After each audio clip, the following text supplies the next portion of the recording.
అంశంలోకి వస్తే కనుక 1 year 1.5 year పరిపాలనలో ఇప్పుడు కూడా మంత్రివర్గంలో ఫుల్ ఫ్లెడ్జ్డ్లో లేదు. ఈయన మళ్ళీ ఢిల్లీ వెళ్ళాడు ముఖ్యమంత్రి. ఈ 1 ఇయర్ టోటల్గా కన్సాలిడేటెడ్గా చూస్తే కనుక అసలు పరిపాలన ఎట్లా ఉంది సార్ తెలంగాణ? ఏముంది, కాలక్షేపం కార్యక్రమాలకు తెరలేపుకొని అలా కాళేశ్వరంలో కన్నాలు అడిపోయాయని, కాళేశ్వరం కుంగిపోతుందని, ఇది ప్రభాకర్ ఫోన్లు ట్యాపులు చేసిన ప్రవీణ్ రావుని తిరుపతి రావుని అందరిని తిప్పుకొని తిరగడం, కాలక్షేపం తప్ప 2 రాష్ట్రాల్లో ఇంకే పనులు. నాకు ప్రజాస్వామ్యంలో ఒక ఎబ్రివేషన్ తెలుసు, ప్రజల చేత ప్రజల వలన ప్రజల కొరకని. ప్రజలు ఎక్కర్లేని ప్రజాస్వామ్య ప్రభుత్వాలు ఈ 2 రాష్ట్రాల్లో ఉన్నాయి. వాళ్ళు ఏం చేస్తుంటారు, వాళ్ళ పనులలో కాదంబర నత్తమాని తీసుకొచ్చారు, తుఫాన్లు తీసుకొచ్చారు, భోజనాలు ఎవరికి ఇచ్చారు బాబు అంటే ఏడా లేని నోవటెల్లును సుబ్బయ్య హోటల్లో కూడా లేని రేట్లు తీసుకొచ్చి పులిహార పొట్టాలకు చేసేవాళ్ళు నారాయణ గారు చెప్తున్నారు. ఇలాంటివన్నీ చూస్తుంటే ఎక్కడైనా మీరు దేనికైనా పొంతనుందా?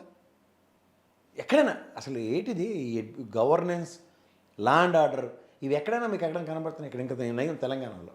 ఆడైతే మరీ ఘోరం, 187 మంది పైసీలక ఆడపిల్లల మీద ఇష్టం వచ్చినట్టు జరుగుతున్నాయి, దిక్కుదేమని లేదు. ఇవన్నీ గమనిస్తూ మీరు తెలంగాణ రాష్ట్రంలో మీరు సంవత్సరాలు అంటున్నారు.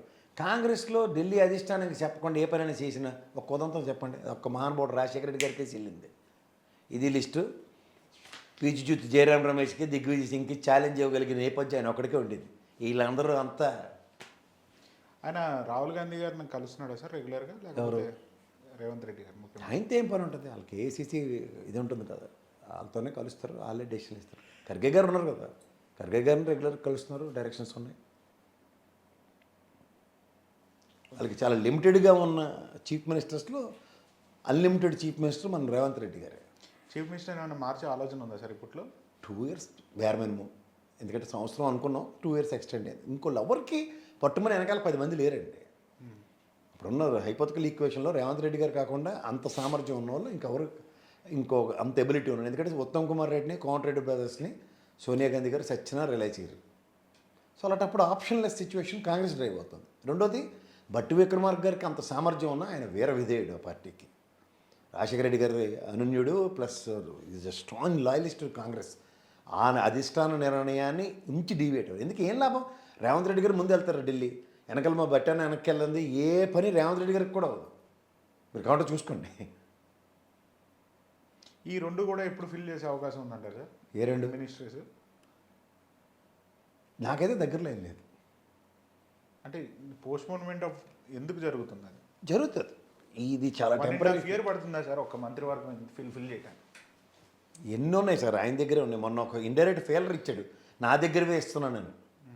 That it self is an indication. ఆయనకి ఆల్రెడీ ఒక ఇండికేషన్ రాబట్టి ఆ మాట అని ఉంటాడు.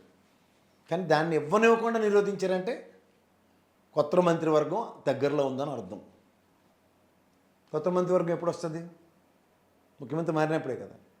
సాధారణంగా అన్నీ ఆ రోజు అంజయ్ గారిని తీసుకోండి, లేకపోతే మన చెన్నారెడ్డి గారిని తీసుకోండి, రోసయ్య గారిని తీసుకోండి, లేకపోతే కిరణ్ కుమార్, వాళ్ళందరూ అధిష్టానాలు చెప్పిన వాళ్ళు, లేకపోతే ఊహకందని వాళ్ళందరూ చీఫ్ మినిస్టర్లు అయిన ఉదంతాలు అన్నీ చూస్తే కాంగ్రెస్లో వాళ్ళు ఎవరిని లాస్ట్ మూమెంట్లో ఎవరిని కాల్ చేస్తారో తెలియదు. ఆ కాల్ చేసిన టైం బట్టి వెయిట్ చేయాలి. రేవంత్ రెడ్డి గారు మొన్న ఇచ్చిన ఇండైరెక్ట్ ఇండికేషన్ మాత్రం ఇట్స్ వెరీ క్లియర్. నా దగ్గర ఉన్న శాఖలు వాళ్ళకి ఇస్తున్నాం, కొత్త వాళ్ళకి అని చెప్పి ఎక్కడి నుంచో వేరే శాఖలన్నీ ఇచ్చారు. ఆయన దగ్గర ఉన్నాయంటే ఖచ్చితంగా రాబోయే రోజుల్లో ఒకటి ఇండైరెక్ట్ ఫెయిలర్ అయితే ఉంది. Right sir, thank you for joining us.